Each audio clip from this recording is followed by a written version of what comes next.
এটাও ঠিক, শুধুমাত্র নেতাজির মূর্তি বা নেতাজি গলায় মালা দিয়ে কিংবা বসে আঁকো প্রতিযোগিতা বা জাতীয় পতাকা তুলে আমরা সমাজ গড়তে পারবো না।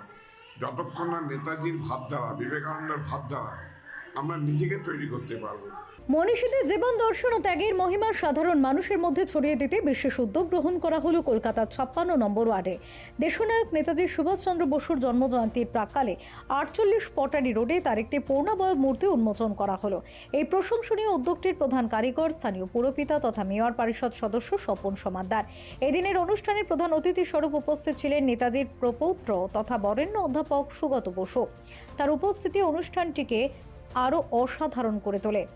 মূর্তি উন্মোচন করে স্বপন সমাদ্দার জানান, দেশমাতৃকার সেবায় নেতাজির যে অসামান্য আত্মবলিদান তাকে এলাকাবাসীর স্মৃতিতে অমলিন রাখতেই এই আয়োজন। বর্তমান প্রজন্মের কাছে নেতাজির আপোষহীন লড়াই ও আদর্শ তুলে ধরা এই কর্মযজ্ঞের মূল উদ্দেশ্য। এলাকাবাসীর মধ্যে এই আয়োজন ঘিরে ব্যাপক উৎসাহ পরিলক্ষিত হয়। স্থানীয় বাসিন্দাদের মতে ব্যস্ততম এই জনপদে নেতাজির মূর্তি স্থাপনের ফলে পথ চলতি মানুষ যেমন তাকে শ্রদ্ধা জানানোর সুযোগ পাবে, তেমনি তরুণ প্রজন্ম মনীষীদের সম্পর্কে আগ্রহী হবে। নেতাজির জন্মদিনের ঠিক আগে এই উন্মোচন অনুষ্ঠানটি এলাকাবাসীর কাছে এক বিশেষ উপহার হিসেবে গণ্য হচ্ছে। সামগ্রিকভাবে মনীষীদের প্রতি শ্রদ্ধার্ঘ্য নিবেদনের এই ধারা আগামী দিনের সামাজিক সংহতি বৃদ্ধিতে সাহায্য করবে বলে মনে করছেন বিশিষ্টজনেরা। নেতাজি স্পোর্টস অ্যান্ড ওয়েলফেয়ার অ্যাসোসিয়েশনের তত্ত্বাবধানে এই অনুষ্ঠানের আয়োজন করা হয়। Bureau report, channel 10। ধরুন, আমি গত বছর ওদের এই প্রোগ্রামে এসেছিলাম, তখন নেতাজি স্পোর্টস ওয়েলফেয়ার অ্যাসোসিয়েশন ওরা বলেছিল যে আমাদের নেতাজি নামাঙ্কিত এই সংগঠন একটা নেতাজি মূর্তি বসালে ভালো হয়। আমি ওইখানে মঞ্চে দাঁড়িয়ে ওদের বলেছিলাম, তোমরা আমাকে একটা জায়গা ঠিক করে দাও, আমি আমার ব্যক্তিগতভাবে চেষ্টা করব যাতে নেতাজি মূর্তিটা ওখানে বসানো যায়।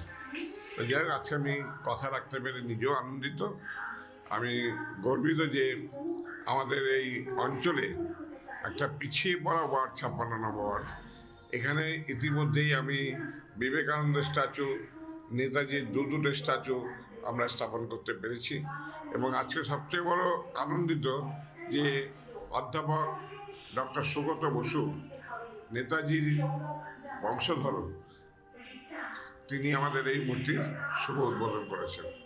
এবং প্রচুর শিশুরা আছেন, তারা বসে আঁকো প্রতিযোগিতা হচ্ছে, সঙ্গীতানুষ্ঠান হচ্ছে এবং এদের বাৎসরিক অনুষ্ঠান। এই জায়গাটা অনেকটা উন্নতি হয়েছে এলাকার। যেমন একটা কোনো কর্মসূচিকে ঘিরে এলাকার সমস্ত দিকে, একদিকে পারিপার্শ্বিক পরিবেশ, অপরদিকে সামাজিক পরিবেশ, সব দিকে কিন্তু উন্নতি হয়। তো আজকে নেতাজির এই মূর্তি বসিয়ে আজকে আমরা খুবই গর্বিত, খুবই আনন্দিত যে এই অঞ্চলে একটা সুন্দর মূর্তি আমরা স্থাপন করতে পেরেছি। এটাও ঠিক, শুধুমাত্র নেতাজির মূর্তি বা নেতাজি গলায় মালা দিয়ে কিংবা বসে আঁকো প্রতিযোগিতা বা জাতীয় পতাকা তুলে আমরা সমাজ গড়তে পারবো না। যতক্ষণ না নেতাজির ভাবধারা, বিবেকানন্দের ভাবধারা আমরা নিজেকে তৈরি করতে পারবো বা সমাজকে কিছু না হলেও তৈরি করতে পারবো। তাই আমি সমস্ত মানুষের কাছে একটাই অনুরোধ করব, বর্তমান রাজনৈতিক প্রেক্ষাপটে নেতাজি এটা ভেবেছিলেন যেখানে ধর্মের ভেদাভেদ নয়। নেতাজি আজাদিন ফৌজে হিন্দু মুসলিম সবাই ছিলেন, বিবেকানন্দ সেটাই ভাবতেন। আজকে সেই জায়গায় দাঁড়িয়ে এই জাতিগত বিভেদ, ভাই ভাই বিচ্ছেদ, এটা দূর হোক। আমরা চাই আমরা বাংলায় বসবাস করি, আমরা বাঙালি হিসাবে গর্ব করি, আমরা ভারতবর্ষের নাগরিক, আমরা ভারতবাসী হিসাবে গর্ব করি। আমরা যেখানে যেন কোনো বিভেদ সৃষ্টি না হয়। মাননীয় মুখ্যমন্ত্রী মমতা বন্দ্যোপাধ্যায়, তিনি সর্বদাই সচেষ্ট সর্বস্তরের মানুষকে সঙ্গে রেখে বাংলার উন্নয়ন করার জন্যে। তাই বাংলা আস্তে আস্তে বিশ্ব বাংলার পথে এগিয়ে যাচ্ছে। কিন্তু এই বাংলাকে এগিয়ে যাওয়াটাও অনেকের গাত্রদাহ হয়ে যাচ্ছে, হিংসায় হচ্ছে যে ভারতবর্ষের অন্য অন্য রাজ্য যখন পিছিয়ে যাচ্ছে, বাংলা যখন এগিয়ে যাচ্ছে।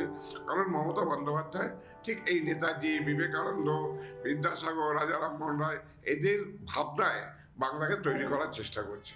তা আজকের দিনে এটা খুবই প্রাসঙ্গিক যে বাংলার প্রতিটি নাগরিক, তাদের কাছে আমার করজোড়ে নিবেদন, কদিন পরে নেতাজির জন্মদিন আসছে 23শে জানুয়ারি, সবাই মিলে এক বাক্যে, কায়মন বাক্যে বলবেন যে আমরা নেতাজি, বিবেকানন্দের ভাবধারায় বাংলাকে করতে যাই, ভারতবর্ষকে করতে যাই।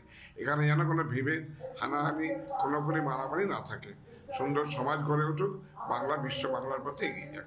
Bureau report, channel 10।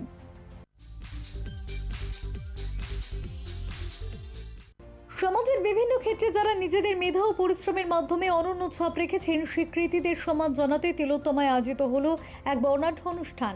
সৌজিত ক্রিয়েশনের উদ্যোগে আয়োজিত এই বর্ষসেরা অ্যাওয়ার্ড শো কার্যত চাঁদের হাটে পরিণত হয়েছিল। সমাজের বিভিন্ন স্তরের বিশিষ্ট জনেদের পাশাপাশি বিনোদন জগতের এক ঝাঁক উজ্জ্বল নক্ষত্র এদিন উপস্থিত ছিলেন। অনুষ্ঠানের মূল আকর্ষণ ছিল বিশিষ্ট অভিনেত্রী নয়না গাঙ্গুলির উপস্থিতি। বলিউডের এই জনপ্রিয় অভিনেত্রী নিজের শহরে এসে সম্মানিত হতে পেরে আবেগপ্রবণ হয়ে পড়েন।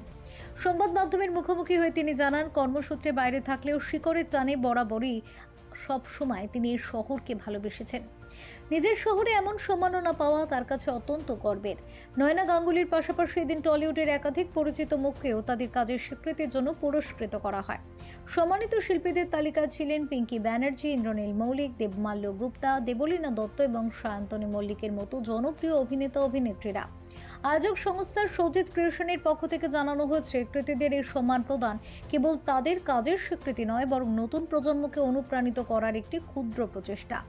বছরের শুরুটা খুব ভালোভাবে যখন শুরু হয়েছে, আই হোপ যে পুরো ইয়ারটা খুব ভালো যাবে। তো এই শুরুটা বেশ একটা ভালো, নাইস, এক্সাইটমেন্ট, কারণ আরও ঝটকা আছে।